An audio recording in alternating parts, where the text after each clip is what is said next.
Good morning to one and all. Uh, Today we are going to discuss on the topic of ADR, that is adverse drug reactions. Okay, so by definition we have to see what is adverse drug reaction, and the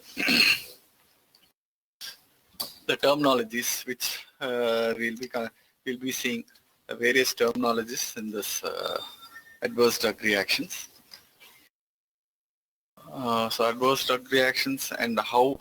So since we have seen that a drug is a chemical, so in this definitely we have to conclude that it has to be under therapeutic range and excreted. So if it is not, then there are going to be problems, and we so and exactly after knowing that receptor mechanisms, we are understanding that there science we are dealing with the receptor mechanisms. So we'll be knowing that certain drugs act on specific receptors, certain act on like when you read about autonomic nervous system, you'll be coming to know about how drugs act upon different receptors. So they'll act, example, adrenaline can act on alpha, beta, dopamine receptors and all. So what are the effects which are going to happen? So you have to read. So the adverse drug reactions is defined as any undesirable or unwanted effect due to drug administrations. So the WHO suggests definitions of ADR and AE. Okay, so we have to understand it is that some undesirable or unwanted effect due to drug administration. But clearly when they say about this, what is ADR or adverse drug reaction? So adverse drug reaction, any response which is noxious, unintended, and which occurs at doses normally used in humans. So this is at the therapeutic range, normally used in humans for prophylaxis, diagnosis, or therapeutic or treatment of a disease, or modification of the physiological functions. So either for any purpose the drug is used. So the response which is noxious. In these conditions, used in therapeutic, used as prophylaxis, for diagnosing, then treating, then modification of the physiological function. So all these will come under the adverse drug reactions. So now when we see adverse event, what is adverse event? Then we can say that any untoward medical occurrence that may present during treatment with the pharmaceutical product, but which does not necessarily have causal relationship with the treatment. So it does not. So it is an unwanted medical occurrence. Okay, so that may present during the treatment with the drug, that is a pharmaceutical product, but which does not necessarily have a causal relationship with the treatment. So when you see this, we'll be think about we can say that the adverse event can be into two forms. One is saying that it can be a predictable, and the other one is the unpredictable. Okay, so actually before going into this, we'll be coming across all these terms: side effects, adverse effects, toxic effects, secondary effects, intolerance, idiosyncrasy, and iatrogenic. And then so this then later we can classify the ADRs into type A, type B, type C, and type D, and type E. So this type A is common to all.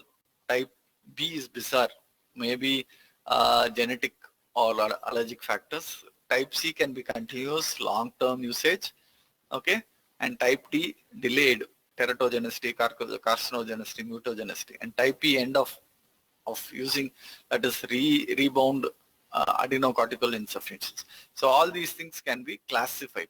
So when you see the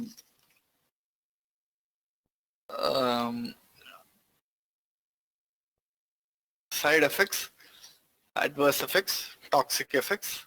Okay, so at different types, we can just say, or we can give examples like what is a side effect. So when I say a side effect, these are unwanted pharmacological effects of a drug which are seen with the therapeutic doses. So this is noted in any of the example. I can say atropine, which is used in the treatment of heart block, also produces dryness of mouth, blurring of vision, urinary retention, which are the common side effects of atropine. So for every drug, we'll have this thing. So that is why when we know this side effects like atropine, actually nowadays we are using atropine substitutes rather than atropine. So atropine is used only in case of organophosphorus poisoning. Okay, and when you come to the systemic, you'll be learning about this. But this atropine, you see, if you see the receptor is going to act on the muscarinic and nicotinic receptor. So blocking the acetylcholine neurotransmitter, which leads to the adverse effects. So we can say this is anticholinergic side effects. So whenever you are reading about this neurotransmitters, you'll be seeing drugs related with the central nervous system, like depression. So you'll be reading about anticholinergic side effects. That means they are blocking the muscarinic and nicotinic receptors and producing the side effects like blurring of vision, urinary retention. So that is why in elderly patients we never ask them to take atropine, or even if you see antihistamines, if you just classify antihistamines first generation and second generation, you see the first generation have more anticholinergic property. So that when that property is there, definitely that is going to have mouth dryness, blurring of vision and urinary. So even the antihistamines should be avoided in elderly because of these side effects. So it is interesting to know about each drug's side effects. So this is an example just giving. So each drug has its side effects like this. Okay. Similarly, you can take the morphine, which is an opioid analgesic, which causes constipation. So this is the side effect of the drug. But at the same time, this can be used also. The side effect can be used as a use. If you see in case of diarrhea, which is increase in the motility of the stools, or the increase in the gastric peristalsis, where in such condition, if it is not a thing affected, this diarrhea or increased motility is not due to infection like bacteria, viral, fungal, or something like that, then this can be used, this codeine itself can be used to reduce the motility of it. So this side effect also can be used as an use in certain. So it is interesting to know when you read about all the side effects of these drugs. Very commonly our students always think of only the two side effects, nausea, vomiting and diarrhea. These are we come across all the in all the exam papers that when specifically asked about side effects. Actually, when you are reading about side effects, it is very interesting. If you go into that, if you understand the concepts and then read about the side effects, it will be really interesting and it will be helpful for us in many ways. Okay. So then what is the secondary effect? Yeah, so what is the secondary effect? So Jack-Sack, Hermes reaction, lepra reaction, actually these are mainly due to when you administer drugs. Okay, so when you administer drugs, so lepra reaction is more when you are taking drugs for leprosy, dapsone, okay, dapsone, clofazimine, rifampicin, all these things. So in this condition, when lepra reaction is there, the administration of this dapsone will itself cause some lepra reaction. So we have to know. So this is the secondary effect. And one more thing is we'll be reading about in the antibiotics, what is super infections. Okay, So already, usage of antibiotics, you will be coming across to know what is super infections, so all are mostly pertained with the drugs administered for a condition, a clinical condition. So that may lead to secondary effects. Okay, so the primary action of the drug may result in the other effects. So another example is immunosuppressants like corticosteroids. When you read about corticosteroids, they are used as immunosuppressants that can lead to the development of opportunistic infections.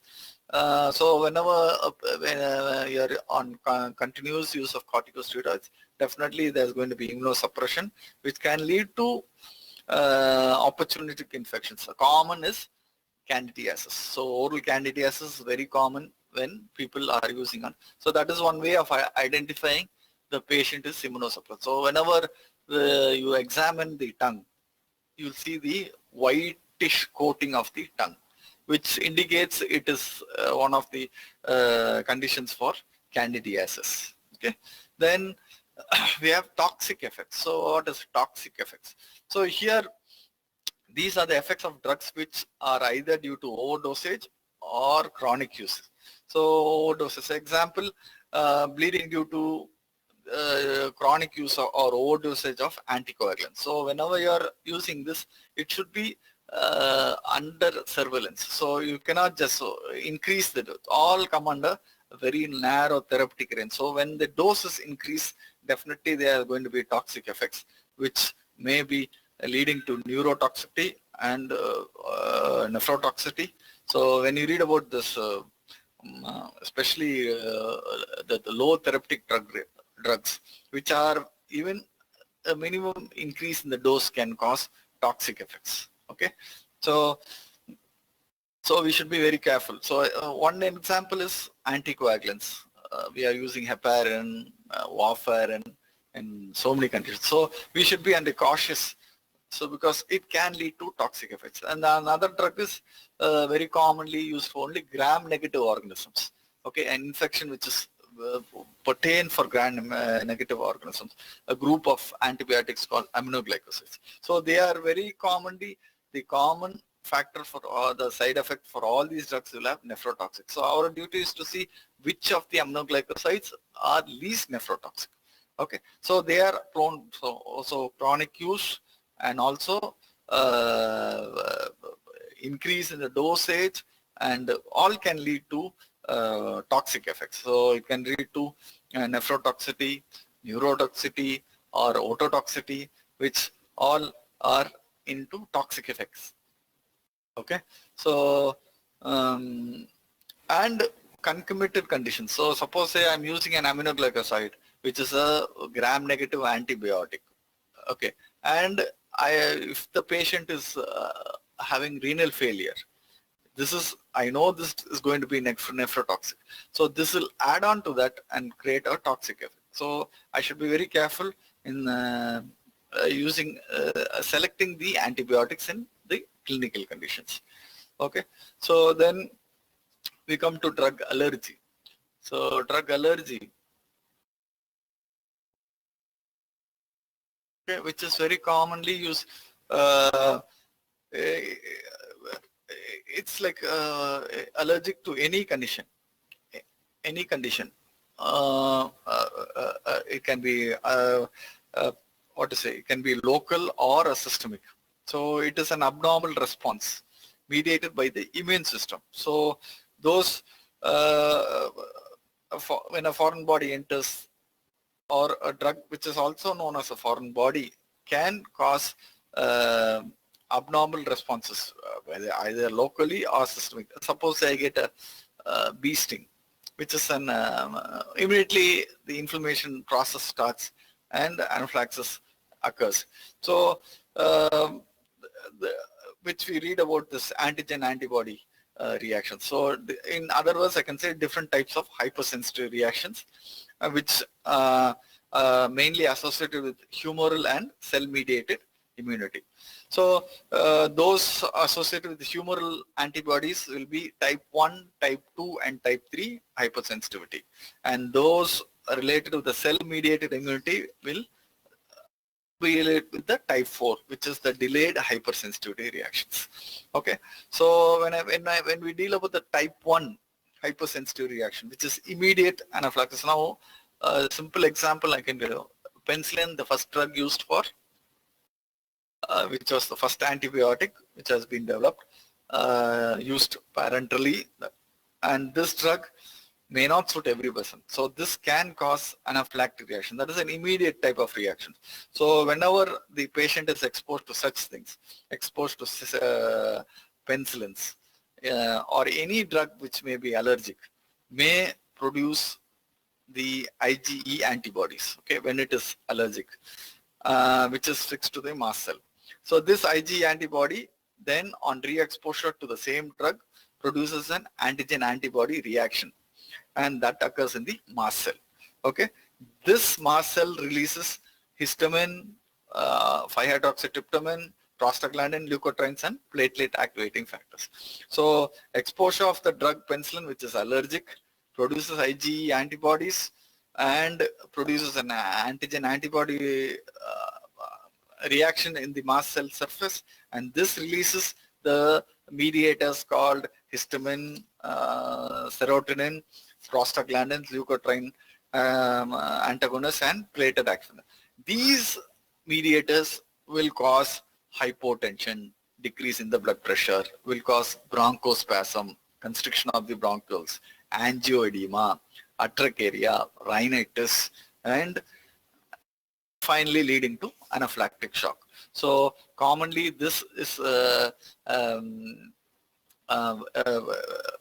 very common condition. So it can occur not only to penicillins, even a local anesthetic it can occur even to aspirin. So there are so many things, so many drugs which cause anaphylactic shock.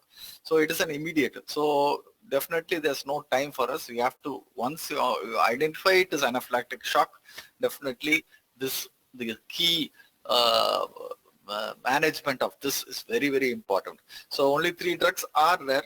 So anaphylactic shock is a medical emergency and should be treated promptly with injection adrenaline. Adrenaline in the strength of 1:1:1000, which will be around 0.3 to 0.5 ml, which can be given intravenously. So all people, usually practitioners, will have this drug readily with them. So any anaphylactic shock immediately should be treated with this drug adrenaline, which is in the strength of 1:1000.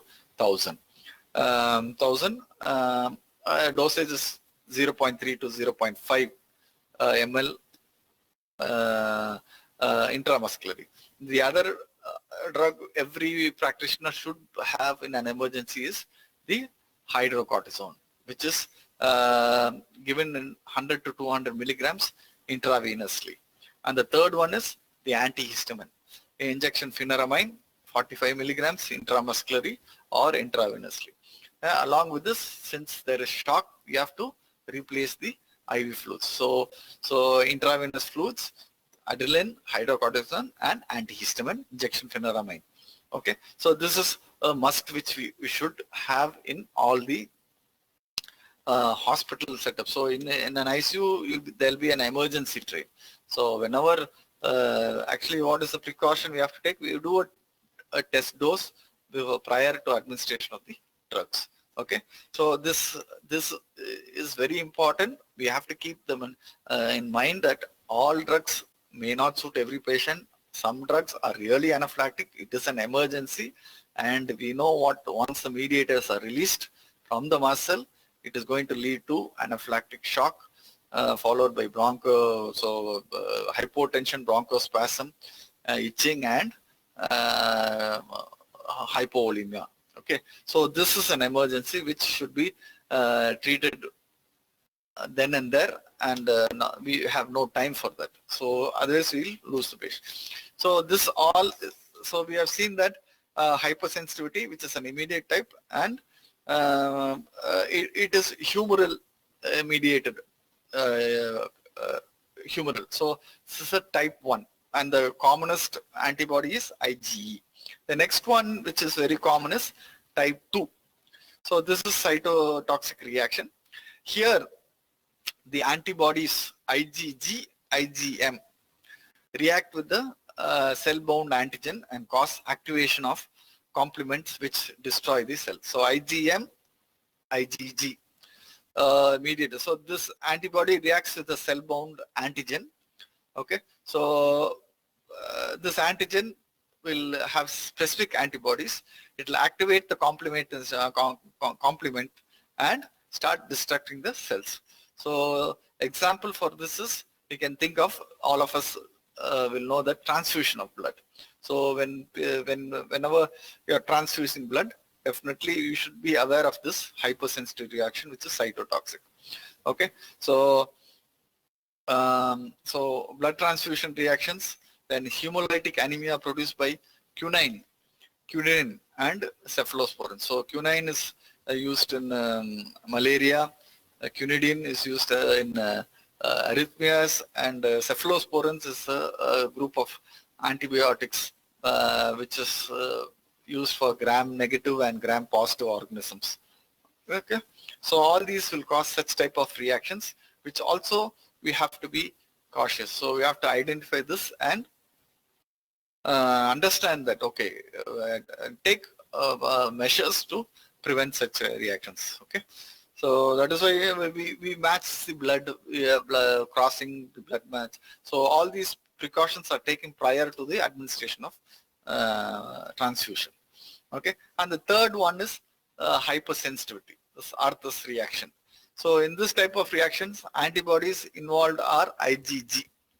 Okay, so in this type of reaction, mainly the antibody is IgG. So whenever antigen-antibody complexes are formed, they fix the complement. So deposition of complexes on vascular endothelium, and they start destructing the inflammatory responses. So commonly this process occurs. So especially we can see in serum sickness. So serum sickness will present with fever, urticaria, joint pain, and lymphadenopathy. So this serum sickness with whichever like antibiotics like penicillins and another group of antibiotics called sulfonamides, all this which or in a condition like acute intestinal nephritis due to usage of NSAIDs, non-steroidal anti-inflammatory drugs.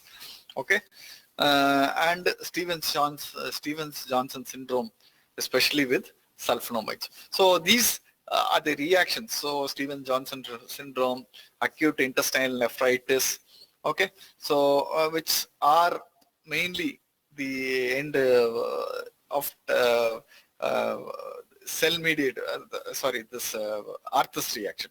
So when serum sickness is formed, then definitely we should know that it is, the features are with such fever, urticaria, joint pain, and lymphadenopathy, and the history says either penicillin or drugs like sulfonamide, NSAIDs, or sulfonamides. All we can immediately go into that. So actually, the drug history is very important in case of when you take the history. So we should not miss the drug history. Okay, and the last one is type 4, which is the hypersensitivity reaction. Okay, this is cell mediated. The other three are humoral mediated. This is cell mediated or delayed hypersensitivity reactions. So it is mediated by sensitizing the T lymphocytes. So it is mainly sensitizing the T lymphocytes.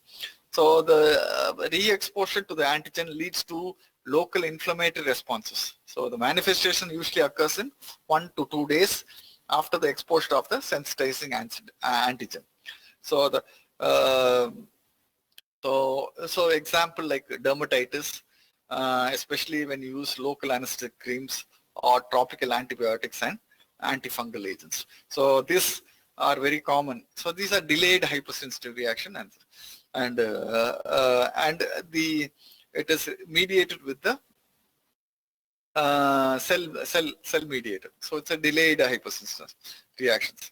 So type 2, 3, and 4 reactions are treated with glucocorticoids. So anyhow, whatever the reactions, we have to think about glucocorticoids in conditions when it it is related with hypersensitivity reactions. Okay, so the other term which we have to see is idiosyncrasy. So idiosyncrasy, um, so it is usually a genetically determined abnormal reaction to drugs. So this we have studied in pharmacogenetics. And when we read about the pharmacogenomics and genetics, we will come across it. So it is usually a genetic determined abnormal reaction due to drugs. So example is aplastic anemia caused by the drug chloramphenicol. So it's a broad spectrum antibiotic. When used, may cause aplastic anemia. And similarly, succinal apnea. Okay, this succinal apnea, which is mainly lacking of this pseudocholinesterase enzyme. So when this is absent, patients who administer this may lead to succinal colon apnea. So when succinal colon is administered, in certain group of people, the pseudocholinesterase enzyme will be absent. So that may lead to succinal apnea. Similarly, hemolytic anemia with primaquine and sulfonamides. So the enzymes which are absent for the metabolism of such drugs may lead to conditions called idiosyncrasy.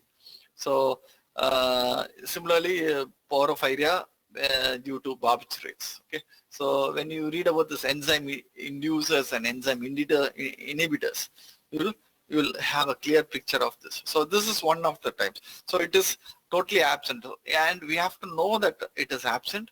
Unknowingly, when you give, we will land up in complications like so. That is known as idiosyncrasy. Okay, the next one is actually what we have to see is drug dependence. So this is also another important thing which we have to think about, drug dependence. Okay, so drug dependence. So actually this also is one of the commonest problems with adverse drug reactions. So the World Health Organization defines drug dependence as a state of psychic and sometimes also physical, resulting from interactions between a living organism and a drug, characterized by behavioral and other responses that always include a compulsion to take a drug on continuous or periodic basis. So so this can be a psychological dependence or a physical dependence. So the WHO clearly demonstrates a state of psychic and sometimes also a physical, resulting from an interaction between a living organism and a drug, characterized by behavioral and other responses that always include a compulsion to take the drug on a continuous or a periodic basis in order to experience its psychic effect and sometimes to avoid the discomfort. So it has the two components. So it is continuously taken periodically or continuously for the basis of either to experience its psychic effects or sometimes to avoid their discomfort. So both are dangerous. So when you read about, when you think about all the drugs which are, one is the opioid drugs have such dependence. Then the alcohol which we take also has the dependence, and then the drugs called barbiturates also have dependence. Then amphetamine, also a drug which is having dependence. So this dependence can be either psychological or physical dependence. So when I say psychological dependence, it is an intensive desire to continue taking the drug as the patient feels there's a well-being. Depending on the one. So a state of well-being is there. So he repeatedly starts taking that drug. So this is psychological dependence. In case of physical dependence, repeated drug usage produces physiological changes in the body, which makes continuous presence of the drug in the body necessary to maintain their normal functions. So abrupt stoppage of this drug will result in imbalance wherein the body has to readjust to the absence of the drug, resulting in the development of signs and symptoms of withdrawal syndrome. So this physical dependence also we have to, so he has to maintain that level. So once that level is in, definitely it is going to result in signs and symptoms of withdrawal. So this is known as withdrawal. So the withdrawal signs and symptoms are generally opposite to the effect of produced by the drug. So that is why when we read about drugs, we'll read that agonists and antagonists. So when a poison is there, to reverse the poison, we use an antagonist. So example, morphine, we can use naloxone. So in case of dependence, so nowadays we can see people are more dependent with alcohol, nicotine, and abuse drugs. So there are so many. Then this barbiturates, amphetamine, cocaine, all these are being misused. So dependence is another area which should be known to us, and definitely treatment is required. Otherwise, we lose the patient. So nowadays, the most important thing is we have to hospitalize the patient, and substitute therapy. So we have to replace the antidote, whatever is required. So in case of methanol poison, if you see, we have to give ethanol as an antidote. We have to give flumazenil as an antidote. If it is benzodiazepines, diazepam overdosage, you have to give flumazenil, which is given. If it is morphine, we have to give naloxone. So we have to replace that in case of the thing.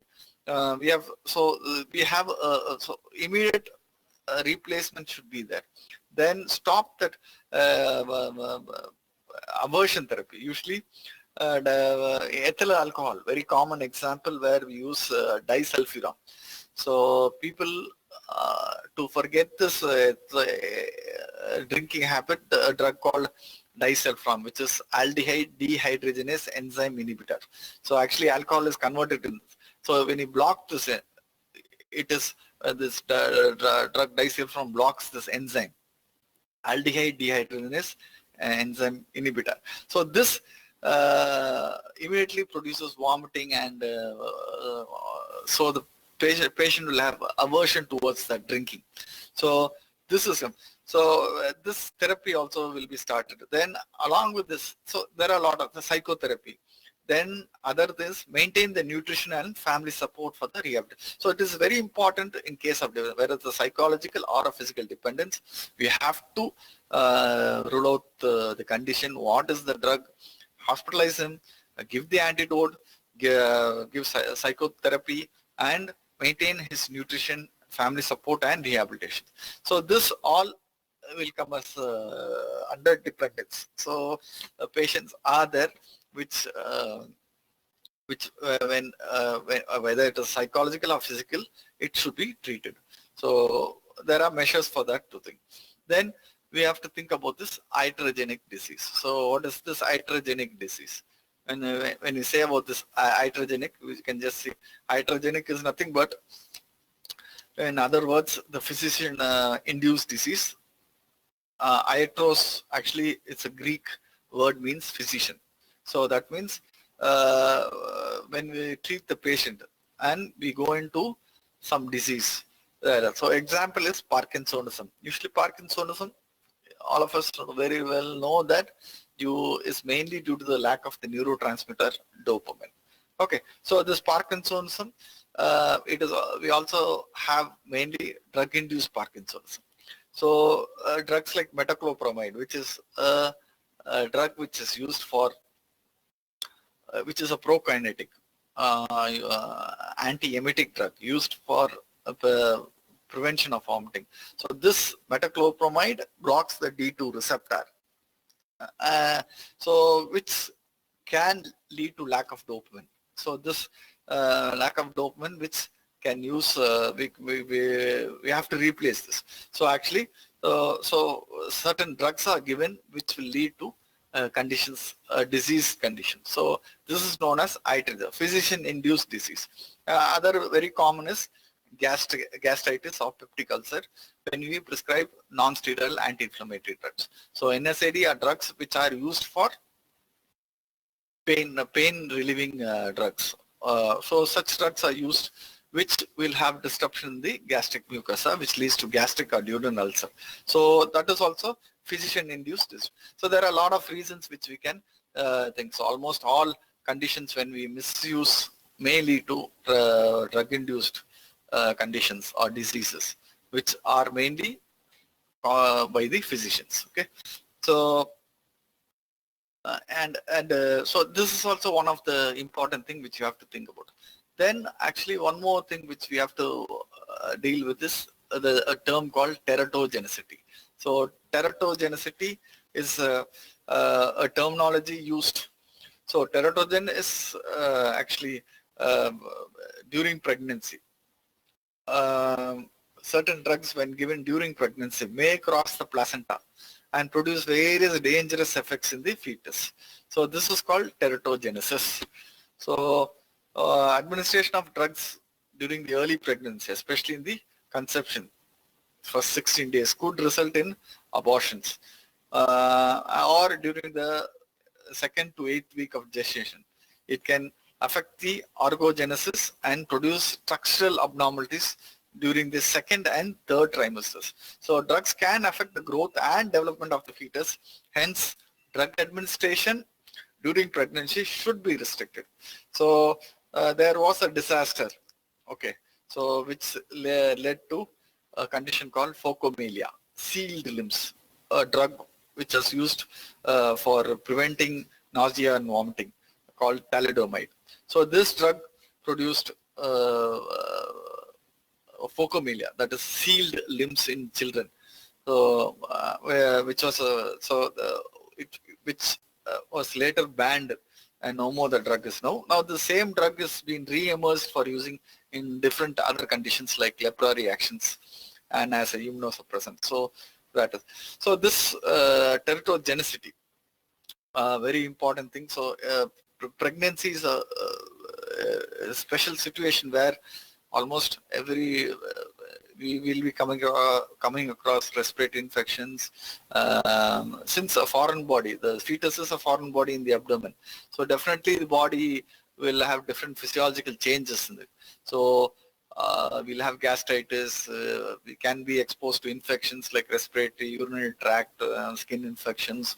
So we have to be very careful diagnosing them, use the appropriate antibiotics for. So if you so we have to study about all the antibiotics which are safe during infection. We have to study, and nowadays it is more prone for diabetes, hypertension. So all these, even heart diseases are there. So epilepsy is there. Then so even gastritis is there. So pregnancy is a special situation where we have to understand and select the drugs which are safe during pregnancy. Okay, that is important. So if you misuse, then definitely there's going to be a misconception or teratogenic effect in this. Okay, so we have to list out all those drugs which are safe during pregnancy, and then thinking about carcinogenicity. Carcinogenicity or mutagenicity is another terminology which we have to be very common with. So when I say carcinogenicity or mutagenicity, it is actually the ability of the drug to cause cancer is called carcinogenicity. The drug which is able to cause cancer is called carcinogenicity, and the other agent is known as a carcinogen. So there are food also which are carcinogenic. So the abnormaltic genetic material in the cell produced by the drug are known as mutagenicity. So all the anti-cancer cells, and so when we read about actually the terminology here, the chemotherapy, cancer chemotherapy, you'll understand that why it is so important. So whenever such things are there, changing the genetic material and produce by a drug also may lead to a lot of. So all the anti-cancer drugs, then your hormones which are used for anti-cancers also are being causing carcinogenicity or mutagenicity. Okay, so when we read about the systemic, we'll be coming to know about this. So when we read about estrogen, we'll read about, especially when you're using contraceptives or using for dysfunction uterine bleeding. So what are the immediate side effects, delayed side effects? So you'll be studying about. So one of them can lead to carcinogenicity. So that we will be reading in this. And then the next one which we have to be is is photosensitivity. So Photosensitivity reaction. This is also drug-induced cutaneous reaction followed exposure to ultraviolet radiation of the. So whenever the ultraviolet radiation from the sun or anywhere after the drug administration can lead to photosensitivity reaction. So example like the broad spectrum drugs like doxycycline, when exposed also can lead to photosensitivity reaction. Then the hepatotoxicity reaction. This hepatotoxic also is related with the liver. So we all know that the liver is doing so much function. We have seen in metabolism also how many enzymes are involved in this metabolism. So hepatotoxic, almost all drugs are hepatotoxic, especially when you read about tuberculosis, drugs in tuberculosis. The first line drugs itself cause are hepatotoxic. All INH, rifampicin, pyrazinamide, even your paracetamol, commonly antipyretic drug, also is also hepatotoxic.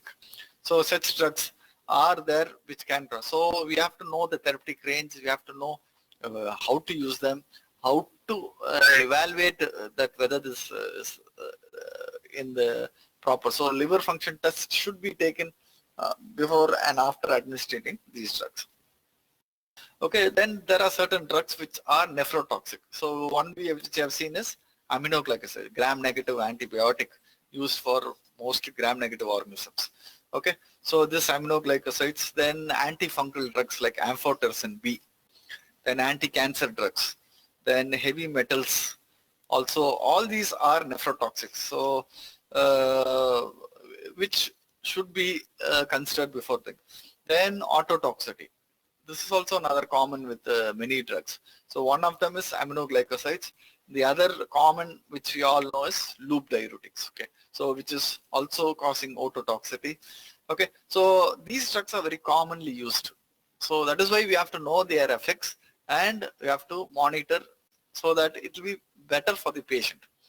And oculotoxicity. This is very important because we at times never think that. So the oculotoxicity is also so. So one many drugs which come under oculotoxicity, the first line drugs in tuberculosis, especially ethambutol. Then the commonly used drug chloroquine, also which is used for malaria, also has. Then chronically used drugs like in case of rheumatoid arthritis, use glucocorticoids. So such things also on prolonged use can cause oculotoxicity, can cause cataract, blurring of vision, and also optic nerve damage. So such things are there. So this toxicities have to be noted. So we have seen that a drug is being exposed to so many factors. So we have seen what is side effect, what is adverse effects, and what is toxic effects, what is secondary effects, what is intolerance, what is idiosyncrasy, and what is iatrogenic. And we have also we can classify the adverse reactions based on the type. So whether it is common to all, in type B is bizarre, probably due to a genetic factor. In type C is continuous or long-term usage, and type D is delayed, like in pregnancy or as anticarcinoma, and type E is rebound. That is in case of insufficiency. So when there is lacking of this, it will end up. So this type E also can be used, and so this type of reactions are. So this all the causes we have seen so far. Okay. So all this which you have seen. So we have seen especially chloroquine, the glucocorticoids, all are I think so. Drugs like amiodarone, which is used in it's a broad spectrum anti-arrhythmic drug, which is commonly used for arrhythmias. Okay, chloroquine. Okay, so you see such drugs can cause cornea opacities, retinal damage. So all these are so much. So individually, when you read about all these drugs, which bone marrow suppression, they are chloramphenicol, anti-thyroid drugs, okay, malignancy drugs, then estrogen, Then teratogenicity, where we have seen about all these as examples. Okay, so individually you have seen about all these drugs. Okay, so when it comes to central nervous system, all drugs which cross the blood-brain barrier, so the anesthetics, sedative, hypnotics, depression. So especially when you use drugs like for depression, all can cause many reactions like that. Okay, so neurotoxicity, phototoxicity, vitamin D deficiency, especially fat-soluble vitamins when you administer liquid paraffin. Okay, and super infection. So all when you read about individual drugs, you'll know that there are so many things. Okay, and not only that, in the present condition, alcohol many people consume along with paracetamol. Already we have learned that paracetamol is hepatotoxic. When you consume alcohol, it is going to cause more hepatotoxicity effects in the liver cells. Okay, so it can lead to hepatocellular necrosis, and once the fatty infiltration comes there, then condition called cirrhosis will be there. So these conditions are very critical, and so it is. When you read about the disease or the condition of cirrhosis, you'll understand how important. And 90% is mainly because of all the drugs and the alcohol which we use. Okay, so these are individual effects of all the drugs. So actually, when we read about this, to monitor this, there's a term called pharmacovigilance. This terminology is more particular with this adverse drug reactions or drug interaction. So the pharmacovigilance very commonly asked. So which is related with this adverse drug reaction or the drug interaction. So pharmacovigilance actually is a science and activities relating to detect, assess, understand, and prevent adverse effects. Okay, so when you have the knowledge of this, you are going to it is a science that and the activities relating how to detect, assess, understand, and prevent the adverse effects. So that is why we learn about all these the knowledge about the adverse effect. And so this when the aim of this pharmacovigilance is nothing but it's to improve the patient care and safety related to the usage of drugs. Secondly, to promote the rational usage of drugs. Third, to develop the regulation of usage of drugs, and to educate the healthcare professionals about the adverse drug reaction. So this is a science. Okay, so this is a program in India. So there's a program called Pharmacovigilance Program of India. So it is taking care of all these things. Mainly, it is mainly related with the patient care, safety related, usage of drugs, promotion of rational usage of medicines, development of regulations for the usage of drugs, educate health care professionals. All this about about the drugs. So all these factors come under the pharmacovigilance. Okay, so which are pertained with adverse drug reaction. So when you read about this only, you will come to know. So now we are documenting, every hospital is documenting all the drug interactions. So that we have a center which will be documenting. So many drugs were banned from the country because after the documentation of the adverse effects of these drugs, and it has been removed from the market. So you'll be reading certain drugs which have been removed from the market. So there's an assessment called casualty assessment. So some of the commonly used tools for this casualty assessment are Naranjan scale and WHO scale. So we'll be reading in the practicals about this. So the National Pharmacovigilance Center is located actually in the Ghaziabad. Okay, so the international center is in Uppsala. Monitoring center is in Sweden. So any healthcare professions like doctors, dentists, pharmacists, nurses can report any suspected drug event on on any basis. So this is being documented, and on a long stay, if the drug is suitable, then it is in the market. So this is helping the patient as well as the physicians who prescribe the drugs. So this terminology pharmacovigilance is also important, and we have to. So we have seen so many adverse. What is adverse drug effects? So what is adverse effect? Adverse drug reactions. What is a predictable and unpredictable reactions? What are side effects, secondary effect, toxic effect, what is drug allergy, which we read about 4 types of reactions: type 1, type 2, type 3, type 4. And then the treatment of type 1 reaction, and what is the other treatment for type 2, 3 and 4. Okay. So we have seen such things. Then another important is dependence. What is physiological dependence? What is psychology dependence? How we treat the dependence? What are the general measures taken for the treatment of dependence? Then we have seen what is teratogenicity, what is hydrogenicity, carcinogenicity, mutagenicity, then photosensitivity, hepatotoxicity, nephrotoxicity, ototoxicity, oculotoxicity. So examples of them. Then what is pharmacovigilance? Okay, so I conclude with this, and we'll see in the next class. Thank you. Good morning.